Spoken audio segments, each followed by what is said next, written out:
Una, hindi ko muna ipinakita ang nasa likod nito. Kapag i-X ko na po natin ito, malalaman po natin kung makomplete ko ba ito na level 3. Disclaimer: the information provided by the speaker or presenter of this video or platform is for information purposes only and not to promote. All information is provided in good faith. However, we make no representation or warranty of any kind expressed or implied regarding the accuracy, legitimacy, adequacy, validity, reliability, availability, or completeness of this information.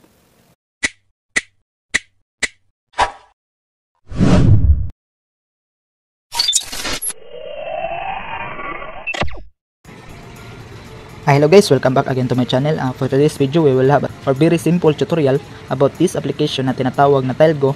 I'm very excited to make a video tutorial about this application dahil gusto ko makatulong sa iba, lalo na sa mga naghahanap kung legit po ba ito na application or ma-withdraw po ba natin ito na ang green money kung makomplete natin ang level 3. Kaya ito yung nakita nyo, ang nasa likod nito. Kapag i-X ko na po natin ito, malalaman po natin kung makomplete ko ba ito na level 3. At ito din na video ay gusto ko rin mag-withdraw, subukan ko mag-withdraw kung ma-receive ko ba itong nasa taas na 19 po yan, i-convert sa peso 19.50 or 56.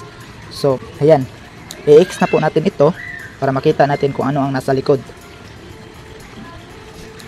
Ayan po,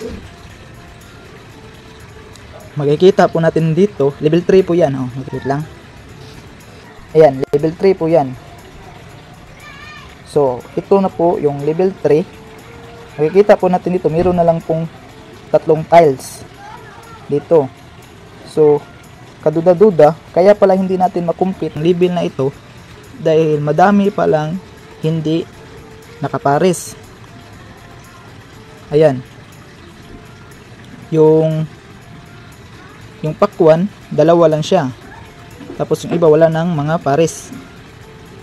So kaya hindi natin siya makomplete. So subukan natin ito dahil ito na lang yung hindi ko na hints, itong rearrange all the cards on the table. So pindutin po natin, baka ito lang po ba ay bug. Yan, pindutin po natin itong nasa baba. Ayan, 3 pa rin. So kaya hindi natin makomplete ang level 3. So pinaasa lang tayo sa application na ito. Ngunit susubukan ko dito mag-withdraw dito sa coins. Ayan, dito meron 95,000 plus ang equivalent po niya ay 19.57 pesos. So subukan po natin mag-cash out. Sabi dito, are you sure to withdraw 19.57 pesos sa aking number? So subukan po natin.